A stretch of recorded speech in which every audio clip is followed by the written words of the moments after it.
Do you tend to hold on to things when you are uncertain about what's going to happen? Hi, I'm Michelle at Financial Design Studio, and today I want to talk through something that we typically hold on to a little bit more when we aren't sure what's going to happen. So just like parents, you may hang on to things that you had from a first child because you don't know if you're going to have another child, and you don't want to have to re-buy those same things. Well, just like that, we tend to hold on to cash when we aren't quite sure what's going to happen. And today we're talking about savings, our savings accounts, how much we should have, why we have them, and all the good details about savings. So first, money that we have in savings accounts, we're going to talk through it, and the definition we're going to use is that this is money that is going to be liquid. We want it to be accessible when we need it. So these are the two things as we talk about savings today. Just keep in mind that if you're thinking you have savings accounts, this is what would define those, is that it's liquid, that it's accessible when you need it. And so first, let's just talk about why we even have them. So reasons why we have them would be if we have a job loss. So this is an unexpected, we hope that we keep our jobs for as long as we want them, but there are times where an employer lets us go before we're ready. And so we need to have savings for that time that's going to get us until the next job that we're doing. Another could be an emergency. Maybe something comes up, we're in an accident or something that's urgent and we need to take care of it. We need to have money ready. The other thing is even just things break down. So we need money for unexpected things that could happen. And you could even say that unexpected and emergency are the same thing, but they are actually different. So unexpected things are sometimes when something breaks, but we know it's going to happen. So this is why we need to have money in savings. Now, one of the interesting things is how much we should keep. And this is kind of part of what I'm trying to talk about today, because one of the things I'm noticing is that people today are keeping more in their savings accounts or in cash than they normally do. And this does make sense because the economy today is uncertain, the market is volatile, and so when we aren't sure what's going to happen, we tend to hold on to more cash. So we're seeing that more as we work with clients and have new clients come on board. So first, let's just talk about how much you should even be keeping. Very commonly, we use the 3-month to 6-month rule. Now, when we think about this 3 to 6 months of how much cash we should have, we use the 3-month rule when we have 2 income earners in your household. So there's 2 incomes coming in. We keep closer to the 6 months when there's 1 income in your household. Now let's just think about this for a second. If you have 2 people in your household working, it's pretty unlikely, even though it could happen, that both of you are going to lose your job at the same time. So because there should always be one person, even if one person loses their job, then we need a smaller amount of savings because we'll still have some income coming in, but we need that 3 months worth to give us enough time for the other person to find a job and to get back into earning income.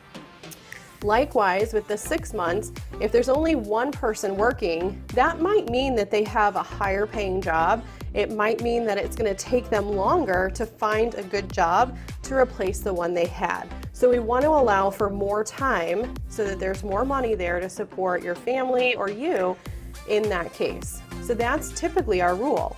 Now today we are seeing more commonly even 6 to 12 months.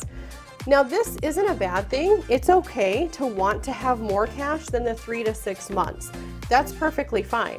What we want to be careful though is if these balances go over $250,000. Now you may think that's a lot of cash, and it is, but I just want to remind you that even though it's okay to have a lot in cash, if you have an account that's going over $250,000, and the reason that might not be all that uncommon are that people could be selling homes and then they're hoping to buy a home. So as housing prices have really fluctuated lately, there could actually just be a lot of cash sitting there waiting for them to buy that next home. So it's not that you always have that much cash, but it just could be a temporary thing. So this is why it's important to always make sure this $250,000 at one financial institution. So if I have a bank account at one bank and I'm the only one listed on the account, up to $250,000 is insured with FDIC insurance. Meaning if the bank goes bankrupt, they're going to insure that money, so I would get paid that money back. Now, let's say that you have a bank account where you have two people listed, so it's a joint account. Each person can have $250,000. So that's a total of $500,000 at any one financial institution if there's two people listed.